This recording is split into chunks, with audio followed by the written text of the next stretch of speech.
वसईमध्ये बनावट अधिकारी बनून एका स्वीट मार्ट व्यावसायिकाकडून तब्बल 6 लाख रुपयांची खंडणी उकळल्याचा धक्कादायक प्रकार समोर आलाय। या प्रकरणी माणिकपूर पोलिसांनी 7 जणांविरुद्ध गुन्हा दाखल करून तपास सुरू केला आहे। फिर्यादी रोहित सुखाडिया यांच्या तक्रारीनुसार 23 ते 27 जून 2026 दरम्यान आरोपी त्यांच्या दुकानात आले। त्यांनी स्वतःला अधिकारी असल्याचे सांगत व्हिजिटिंग कार्ड दाखवले आणि दुकानातील कथित अनियमिततेवर कारवाई तसेच फोटो व्हिडिओ माध्यमांमध्ये व्हायरल करण्याची धमकी दिली। या भीतीचा फायदा घेत आरोपींनी 3 हप्त्यांमध्ये एकूण 6 लाख रुपये उकळल्याचा आरोप केला आहे।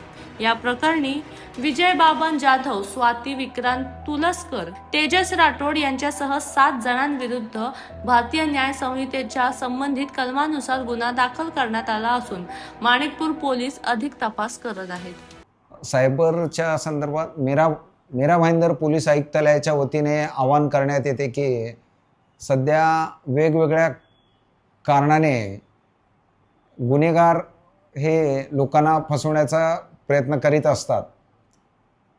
पूरजन्य परिस्थितीमध्ये लोकांना जे फसलेले लोक आहेत त्यांना APK द्वारे किंवा एखादी लिंक पाठवून तुम्हाला जर मदतीची अपेक्षा असेल तर आम्ही तुम्हाला पाण्याच्या बाटल्या पुरवू, जेवण पुरवू असे सांगून लिंक पाठवले जाते आणि लिंक ओपन केल्याबरोबरती गुन्हेगार हा तक्रारदाराचं सगळ्या मोबाईलचा डाटा मिळवतो आणि त्याची फसवणूक करत असतो।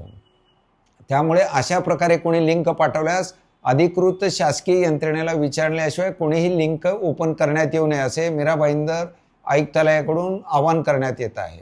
आणि अशा प्रकारे जर कोणाची फसवणूक झाल्यास तात्काळ त्यांनी 1930 वरती संपर्क साधावा, जेणेकरून तुमची जी फसवणूक झालेली रक्कम आहे तात्काळ होल्ड करून ठेवण्यात येईल।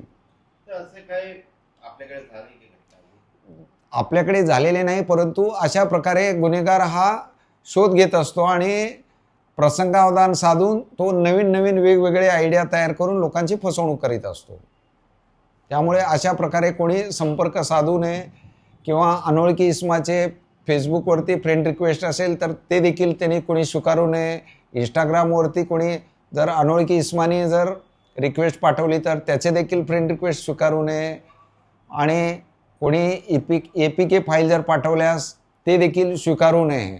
आणि ज्या वेळेला एखादा गुन्हेगार टाईम लिमिट सांगतो की तुम्ही 5 मिनिटात मला OTP द्या, 5 मिनिटात OTP द्या, हे माहिती कोणाला सांगू नका, शेजारी कोणाला व्हिडिओ दाखवू नका किंवा पोलिसांना संपर्क साधू नका असे ज्या वेळेला म्हणत असतो त्यावेळेला तो चीटर आहे, आपली फसवणूक करणारा आहे असं गृहीत धरून तात्काळ याबाबत पोलिसांना संपर्क केला पाहिजे।